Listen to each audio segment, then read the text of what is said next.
Trey, how you doing? Thank you for having me. Yes, we've been talking about this for a while in community, and every time we connect with one another, we're like, I'm like, you're doing so much. We got to have you on. We got to have you on. So I'm so glad that you could join us today, and that we really have a lot of time to dive into all the things you're doing. And I just got to say thank you. I mean, we saw it there. Me and Omari were there for the Kwanzaa Awards, where you received two different awards because you're doing that much great work in the community and have been for such a long time. Let's just start at the beginning, because I want the audience to get to know a little bit about you and what got you started with Life Enrichment Group and then later Queen Care. But just tell us about your beginnings.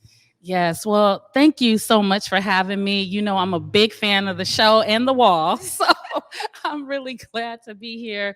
You know, a lot of people don't know that Life Enrichment Group and Queen Care really sprung out of my purpose and out of my passion. Like, I was a really wayward youth growing up. I grew up in the Midwest, right outside of Chicago, and I got into a lot of different things. I was pregnant at 15, just getting into street life and all of that. My mother moved us out here to Seattle. That was one of the best things she ever did for us. But even still, when I moved out here, I got involved in a lot of different things that just really was not good for my health, you know? And so I know what it's like to be a young person and be overlooked. I know what it's like to be a young person and not have the resources or the support to be able to get to that next level. And you literally just stay in this cycle of just destruction, right? Until someone, a positive adult or, you know, a positive system just kind of interrupts that negativity. And when I moved out here, you know, I landed kind of in Burien. I was like, where's all the Black people at? It's like, you know, I come from a Black community. So I was searching and searching, and I ended up in the Central District, and that became my home. And that was almost 30 years ago. And I landed right on 29th and Yesler, and then on 28th and Jackson. And everything around me was just negative, if I can just say that, you know, but that's all I knew. And so there was a point in time, though, that I started thinking outside of myself, right? I started thinking about my son in particular.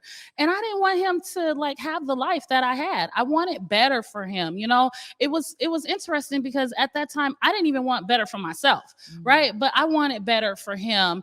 And I started making some different choices and changes. And that was about around 26 years old. You know, life had really beat me down, like all the way down. And I just like sat still and was like, God, like, what am I here for? Like, what am I supposed to be doing? Because I'm doing everything for everyone else, and these things aren't making me happy.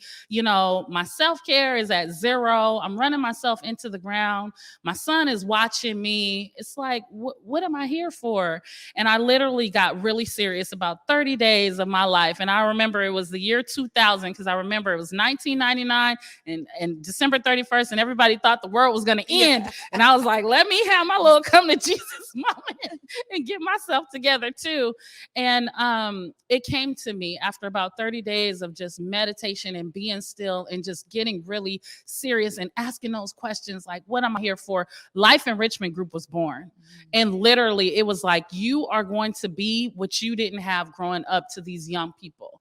You are going to be that support system. Wrap your arms around these young people and love them like they're your own. And that's literally where Life Enrichment Group was born, literally. Wow. And I was really I searched a lot about like my own self, like what was I really missing?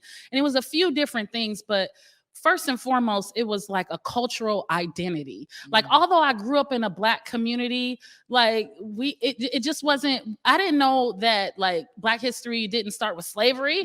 I didn't know that Africa was the birthplace of civilization. And like, we come from kings and queens and great people. I didn't know that. All I knew was this poor life. Like, and I just felt like, okay, I'm probably just going to have about 10 kids and just be on welfare. And that's it for me, you know? And so I started with self-identity and loving my Black skin. And I got to shout out my friend Knowledge. He really instilled in me the love of being Black. And that was something that I just held on to. I started teaching African dance. That's really how the first program of Life Enrichment Group was African dance. I had a group of young ladies. I taught them African dance and taught them how to love themselves and love their skin, despite what everyone else around was saying about their Blackness. Well, I gotta say that right there is, I think, so important. As a mother of two young sons, Black men, young men that I'm raising right now, and they'll just be, I always think about them as men, because I'm like, eventually you're going to be a man. Like, you only are a child for the first little part of your life. But if you live long enough, really your adulthood will overtake your childhood in terms of years and experience. And so I think about them as like one day being men, and thinking to myself, my goodness, if they do not understand their identity and their cultural heritage and how to be proud of who they are and where they come from, a lot of other things just won't land well for them. So I love hearing that you understood it for you, and that you did a personal reflection on, what were you missing? And so much of us, so many of us out here, we actually connect with community in that way because we find that thing, right? You can have an amazing family, but they always talk about this circle of influence that expands from your primary family on out. And so being able to be that guiding factor for other young people when you were like, I didn't have that, is a beautiful thing, because we know what happens when youth feel like they don't have it. They'll choose exactly what you were choosing before, the streets, because it's like, hey, we out here, you know what I'm saying? Be right here with us. But I love that you did that. And so, Life Enrichment Group started with African dance, but you guys have expanded to so many different things. Tell us about some of the programs that you guys offer now, all these years later. Yes, so Young Queens, Seattle, King County. Shout out to all my young queens out there. Actually started on 24th and Spring, right at the Umoja Peace Center. So it's so exciting to see what Africatown is doing there now with affordable housing. There's lots of great energy and love in that very soil right there. Young Queens started there, and we expanded into the schools, because what we were seeing was, okay, they're coming to us on Saturday. I'm asking, what's your grades? And they're all failing. We're like, what's going on inside of the school? Like, we actually need to be inside of that system, because it's failing our young people, but that is the institution that we have right now. So that means that community needs to insert ourselves into that system and help our babies, right? And so it just grew from there. Young Queens is a leadership, personal development program. And we were in several Seattle public schools at that time. And then we looked up and said, hey, well, we want our young people to go to college. It doesn't matter if they go to a 2-year, a 4-year, or a vocational. We just want them to get the skills, get the information and the knowledge, so that you can be able to compete globally, right? And so we expanded to our Know to Grow program, which is our HBCU tours, but it's more than just a tour. Like, anybody can take young people on a trip somewhere, right? It's about the time that we take to invest into the young people to really revive their for learning, because they get inside these institutions and they're shut down. They're getting broke down inside of educational institutions. And we're like, hold on, like, learning is actually a good thing. We want you to love that. We want you to open this book. And yes, I still make my young people use dictionaries and books. I love it. They still think I'm old school, but the thing about it is that particular program, we're actually celebrating 10 years for Know to Grow. It would have been 2020, but the pandemic shut us down. But 93% of the young people that go on our tours, they end up enrolling in a 2, 4, or vocational institution. Wow. And that is so amazing when we look at all of the statistics of young people, not going to school and all of that. No, hold on. We are changing the narrative. We are writing our own story, about our young people and how they are thriving out here. I'm going to miss 3 graduations this weekend at Virginia State and Morehouse College. Wow. They are really thriving. And that is just, we also couple that with workshops, right? And so that we can actually teach our young people how to choose a college. It's just not like, sure, I'm just gonna go anywhere. No, it needs to like fit what you want. And we teach them, like, don't choose a career based off of how much money you're gonna make. And we know that our society is like that, right? Pick the top 5 careers Yeah. and go to school for that. But no, we flip it. We're like, what are you passionate about? Like, what are you really good at? Because you don't ever want to wake up and go to work and hate your job every day, because you're going to be working for, until, you're older. Right. So that's our Know to Grow program. We also have the Scholars Project, which is a free summer program for middle schoolers where we focus on reading and writing academic support, because we know at 3rd grade, everyone knows the statistic, they're building prisons off of our Black boys not being able to read. And so that goes back to the love for learning and, get what you need, regardless if the teacher likes you or not. You're going to get what you need, and you have positive supports that look like you, that's at the school, that will advocate for you. If your teacher needs some advocating, like, we're there for you, So those are our 3 main programs. But we also have Youth in Business, which is our internship program where we teach young ladies about entrepreneurship, because we know those skills are transferable. You have skills in entrepreneurship, you can make it anywhere. We have paid internships at Queen Care. Wow. Like, our young ladies are just learning these skills that are really going to help them in the long run, and skills that they can pass on to their, children as well. Yeah. We have a mentorship program, Enrich Lives mentoring program, where we're looking for mentors. So if there's any mentors out there that want to spend 90 minutes per month with a young person, we know the formula. Like, inserting positive adults in the lives of our young people works. Yeah. Like, you don't even have to say anything. If you're just there, we know that can help change the trajectory of a young person's life. Then lastly, we just expanded to Tacoma with our youth and young adult shelter. We serve ages 18 to 24, where we are getting ready to open our day shelter program, where we will be providing the same skills and supports that we have provided over the last 20 years to that population. So lots of good stuff going on. Wait a minute. You know what? I'm ready to drop this mic, Monika. Okay, I get to go all the way back to some of the first things you said. All of that is freaking phenomenal. You're amazing. And I know it takes a team. I want to talk to you about that too, because even if you're like leading, it takes a whole team to make all this stuff happen. But I got to say, here at the Morning Update Show, we talk a lot about this educational gap. We talk about it all the time. We understand how public schools are failing, Black and brown students. We talk about it all the time. And I got to say, as a parent, right? Like, my first son, he's 16. He goes to Federal Way High School now. Shout out to you, Amiri. He goes to Federal Way High School, and he's always been a great student, right? Like, he just was like, okay, I got to sit, I got to learn. All right, that's what the rules are. I follow the rules. I'm going to do that. He's been a great student his entire, student life. My second son is 8 years old in 2nd grade.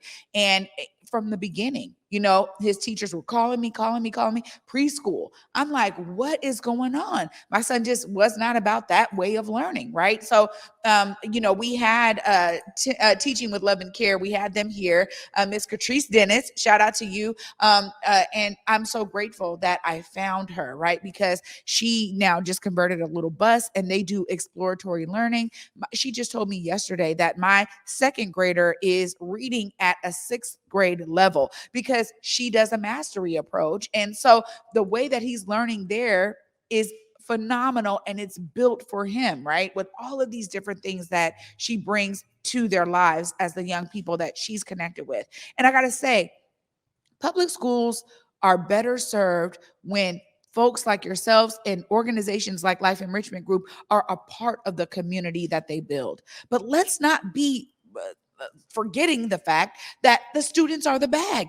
I mean, if they're getting almost $4,000 a head for each student that is at their school. So my thing is, when you think about connecting with these schools, I love how you just framed it, because it's not about, changing the institution. It's about injecting that positivity into the student's life, no matter what. And I just appreciate your approach in that way, because we need more of that. And I think all public school systems would really benefit from understanding, look, we actually don't have the greatest model. And if we look at our statistics, we can try to do all of these things. But if we're not reaching out to the community, we're doing our students a disservice. Yes, that's absolutely true. And we were just fortunate because one of those years, I can't remember, it's been so many, there was an initiative called Community in Schools. Yeah. And that initiative is how we were able to get into schools. And the reason why we've been able to stay is because our schools get that.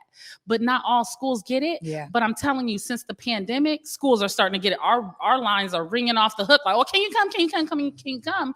And to your point of, we're not trying to go into the institution and change it, but I also will say that we need our own institutions. Oh, come on now. Come on. This is exactly why I really appreciate, I'm going to tell you, because I had my son at Rainier Valley Leadership Academy. Again, like I just said, Catrice Teaching with Love and Care is like a small private school, and I pay for him to go there. But it's because I cannot tell you, there is no other place that is like that. We are seeing the rise of charters here. This is why Washington Charters was fighting so hard, because how else do we have our own institutions if we need to break the monotony of pedagogy that we see it rising in public school systems? I really appreciate RVLA for their model of decolonized education. So I just wanted to harp on that a minute, because I agree with you. I think it's so important and it's so vital for our young people to understand that people that look like them care so much about their future. And I just got so emotionally attached to everything that you were saying, because of course,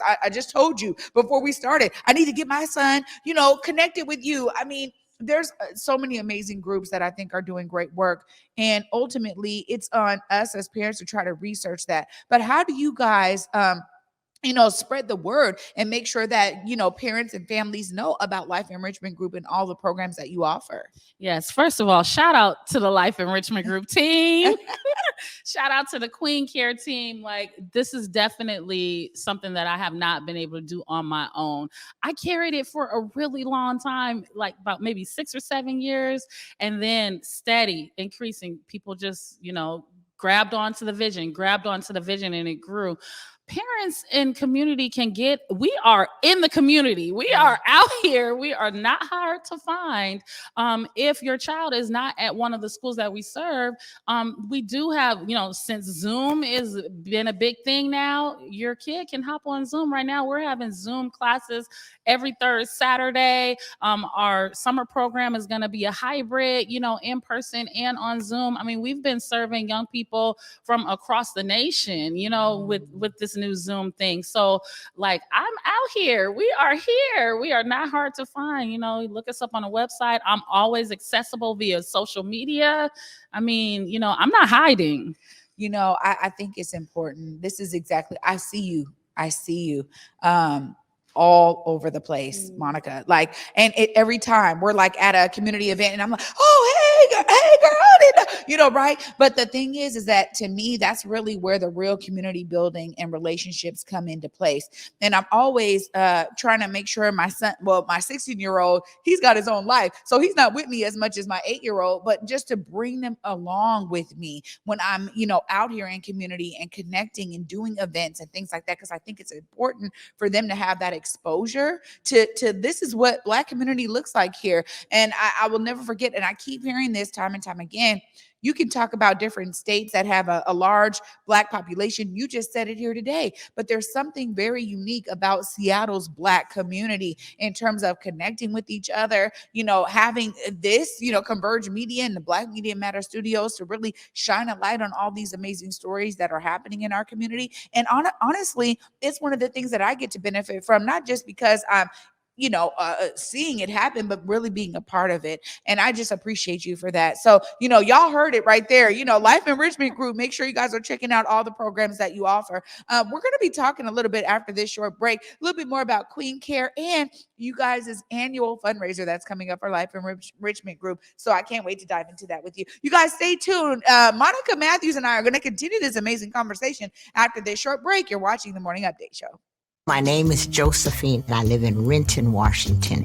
I am a singer, and I use the arts as a way for me to elaborate on all the concerns of our community.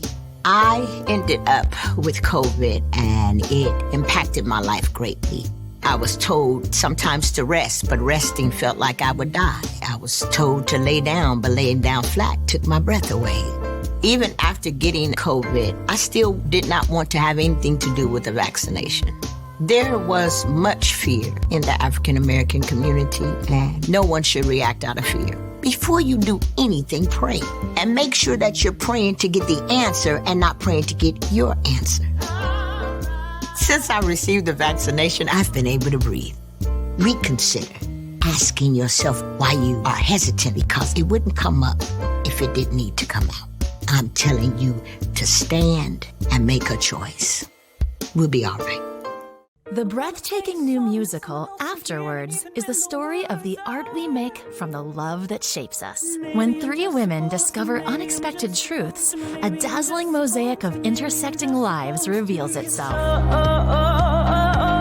Featuring a revelatory and soulful new score. Don't miss the world premiere of this captivating new musical, Afterwards, at the Fifth Avenue Theater, April 29th to May 21st. Tickets at fifthavenue.org.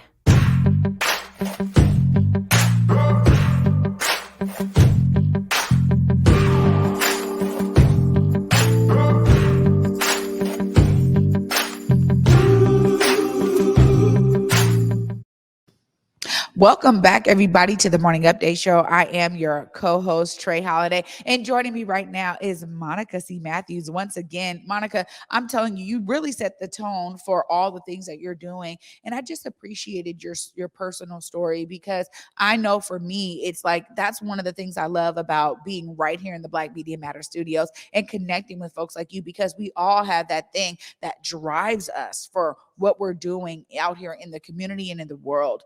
So just shout out to you and the entire Life Enrichment Group team. Now, you were talking a little bit about this because you were expanding on these programs that you guys offer, and you're offering these internships at Queen Care. Now, this is exciting because Queen Care is right in the heart of the Central District on Jackson 23rd. Tell us a bit about, Queen Care and the business side of what you're doing. First of all, I have to say that me being on 23rd and Jackson means everything to me. I am so elated about that. What that represents is my life full circle, because those same streets that I was running back then, now I'm here in a positive capacity and really helping to build and not tear down. And so that means so much. And I think more so than any program or anything that I can say, it's really important that I live my life in a way where these young people can see. They can see themselves in me. They can see what's possible with me. Oh, she started off there, but look at her now.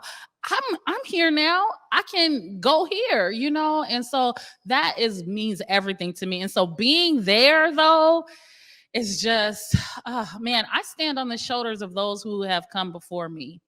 Really and truly. I mean, that very location, I used to get my hair done at a Black beauty salon right there when the promenade was there. Yeah. But you know what? This older lady came into the store when we had first opened, and she said, about the businesses that were here before you? I'm like, yeah, the promenade. And she's like, no, before that, there was a Black pub across the street. This was a Black center right on 23rd and Jackson. She said, there was actually a perfume shop this guy used to run that was right here where we're standing, and it was inside of my shop. And you know what? I got to thinking, I said, you know what? I really do stand on the shoulders of those who have come before me. But right now, it's really, really important. Two things to me is to build Black Wall Street back up and Black businesses. And I have a lot of Black business neighbors now on 23rd and Jackson. I hope everyone can come out, but also to actually leave something for the next generation. That is so important to me right now, because we are always stopping and starting, right? We'll start a good business, and then 2 years later, you don't see it anymore for a variety of reasons. And it's like, I want to combat against that, because our culture is always stopping and starting. I want to leave my son something, and his kids, and his kids' kids. And it's not about me, it's about we. So it doesn't make sense if I'm super successful, but my brother and sister is not. That is not success to me. It's more about community. And let me tell you about 23rd and Jackson. Wouldn't not one Black business be there if it wasn't for the advocacy of the community, really pressing Vulcan to do the right thing in this situation. And so now we're here to stay. I'm there. Oh, we're definitely here to stay. And I'm really excited about Queen Care because Queen Care really was born out of needing to look at our self-care a little bit more. And we were challenged by the United Way of King County to come up with an economic plan for young Black girls that will really help them in their economic situations. And I got to shout out one of my mentors, Fatima Gordon. She actually gifted me the recipe to 4 products all those years ago that we were able to expand on and start to build an empire. And so again, the importance of mentorship and positive adults in your life, those are the type of things that I embodied, and those are the type of things that I do, right? Because someone invested in me, and not just her. I keep several mentors around me, and that's what I want to be for young people. And so this paid internship for our young ladies, they come into the store and they learn entrepreneurship real time, because entrepreneurship is this cutesy thing, like, oh yeah, I own a business and all this, but people don't really see what's behind the scenes, what's behind the social media veil. Okay, all the hats that you're wearing, and each and every one of those hats represents a bag, represents a skill, something that you don't have to have your own business, but you can go down in corporate and rock it. You can go overseas and rock it, and so teaching them these skills, also at the same time, helping them to develop personally as a woman, as a queen. Right. And that is so important to me, to give them some real time, not just in the textbook. Oh, this is how you do it. Yeah. Oh, it's really different when you got a customer in your face and they want their refund right now. What you going to do? Customer service is key. Right. And so bringing them into the store, and that's also goes along with what you see you can achieve. You see this beautiful store. This can be yours. And it's not for me. Like, I'm getting up there in age. I'm not going to be able to do this forever. This is for the young people to take it over. And I tell them this all the time. It's not for me. This is for you all. I got to say, Monika, that model is needed so much in our community, particularly as we disrupt gentrification at a very intentional level. I agree with you in terms of all of the community advocates who pressed these for-profit developers coming into our community, particularly the Central District and South End, to say, you will not erase us, and you will not erase the heritage and rich culture that we brought to this community. And we want to have those amazing spaces again. We demand them in order to allow our community to continue to thrive. So to see, I go down Jackson and I'm like, oh man, one more building after another that just don't represent us. And you can call it Ernestine Anderson, and if not a lot of Black folks are living there, is it really, right? So we don't want that. We want real economic drivers. Omari is always saying this, let's look at the economics of it all. How is the money coming into the Black community? We're not just talking about affordability, but we're also talking about ways and pathways to generate generational wealth. That's really what we're talking about here. And so I really appreciate what you're saying there, because we need more business owners and business-minded folks to have that kind of a model in terms of setting an example and a foundation for future generations to be able to profit from and benefit from. It's not just about cultural representation, but it is about dollars. And I really appreciate that. I think it's important for people to understand we have to be really multi-layered in our approaches right now, because we are dealing with a multitude of issues out here when we talk about rebuilding our community. So I love that you do that. What are some of the products that you guys have at Queen Care? I know I need to come. You got body butters. What y'all got up there? Yes. So the whole premise of Queen Care is to indulge, engage, and uplift. We want people to indulge in self-care practices that really support optimal health. There was a point in time in my life where I was so out of it, I couldn't even get out the bed. My self-care, giving everything to everyone else and nothing for myself.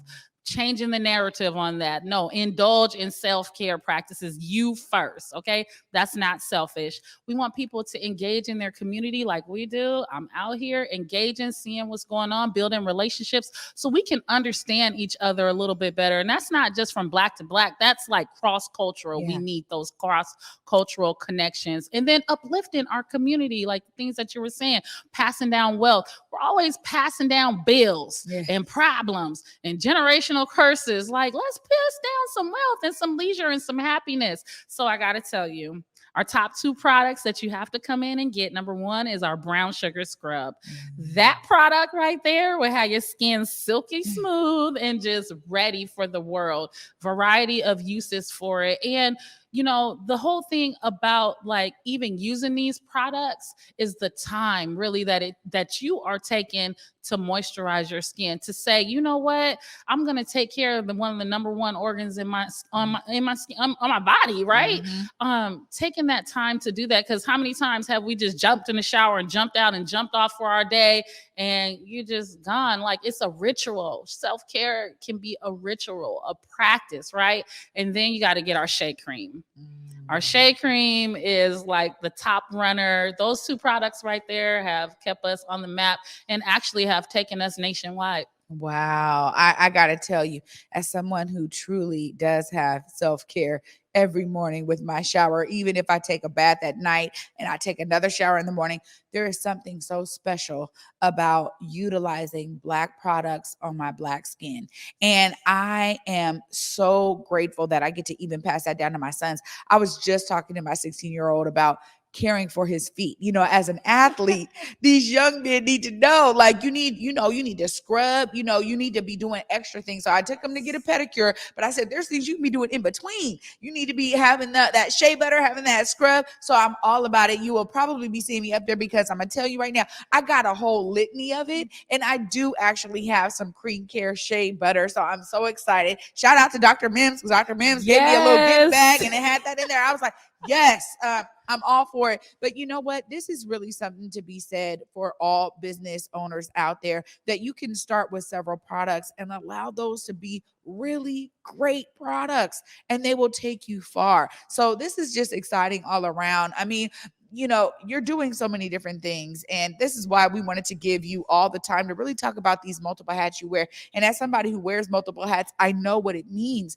to have that team behind you to really help do that. So shout out to the entire Life Enrichment Group and Queen Care team. You also have this amazing event coming up. I want you to give us a little bit more about this event, because sounds like you've been doing this for some time. Tell us about the history of this event. Yes. So this event actually was called Dine for Education, where we would actually have a sit-down dinner. And my, have we grown? We used to do it in the Treehouse building, just a few of us. And wow, it has really grown over the years. It's just a way to get the community involved, parents involved, and to just say, hey, we are investing in the lives of our young people. COVID hit. That was it for coming in person. Last year we did an online fundraiser, but this year we really are infusing mental wellness more so into all of our programs, right?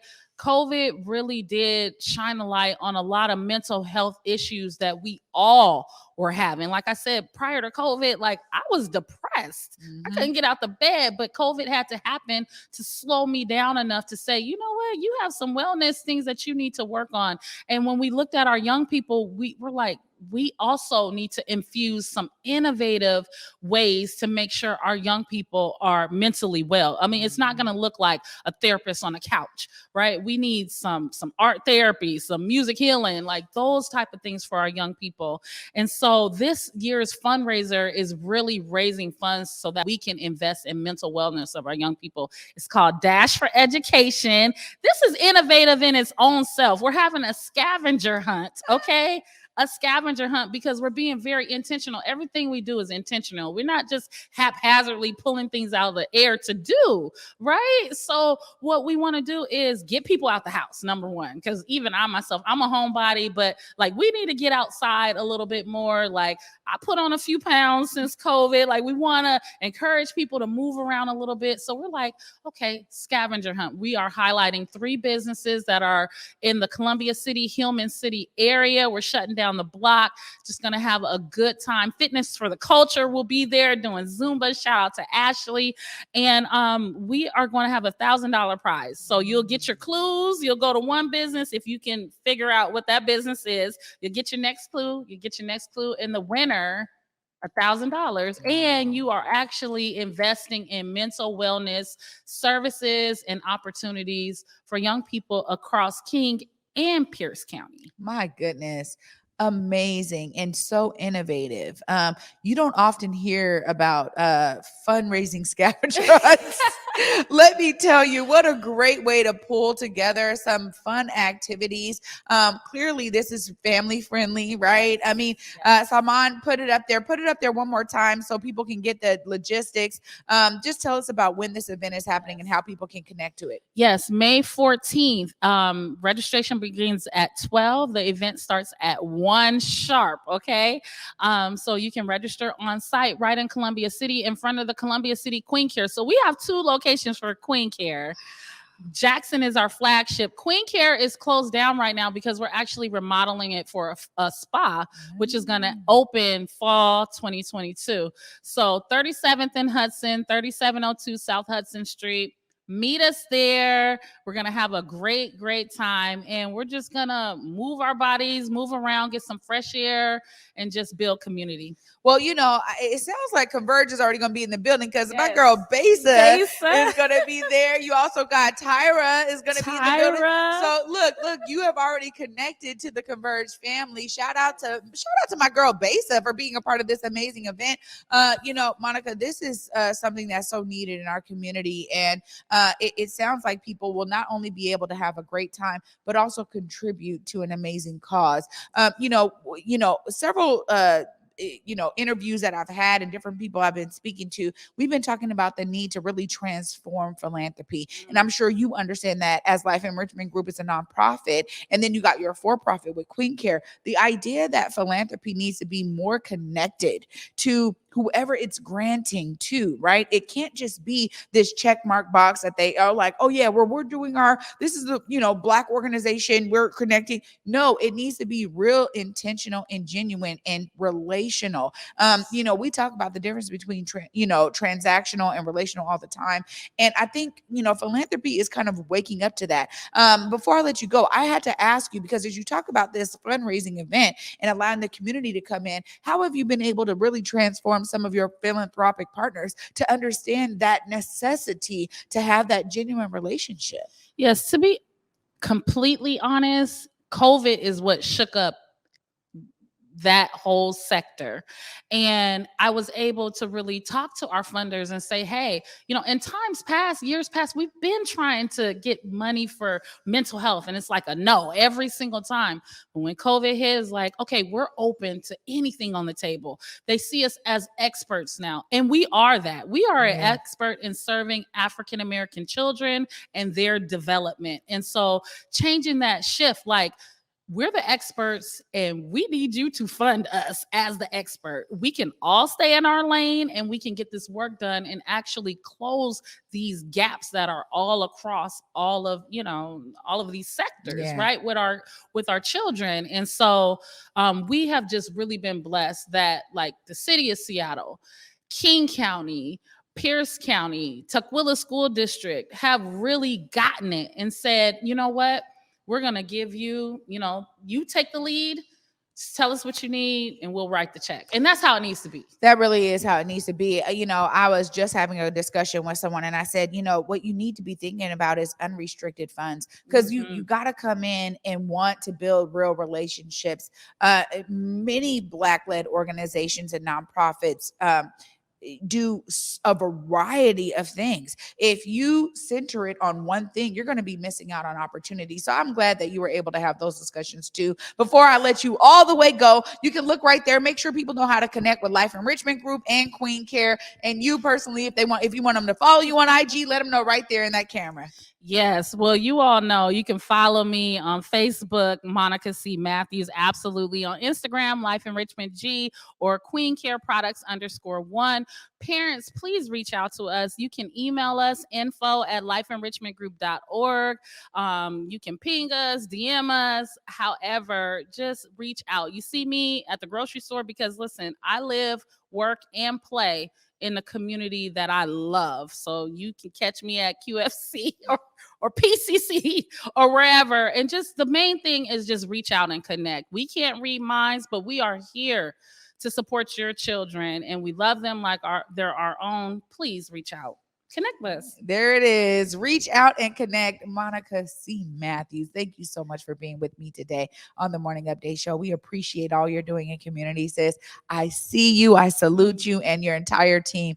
Thank you. Thank you for having me. Absolutely. Oh my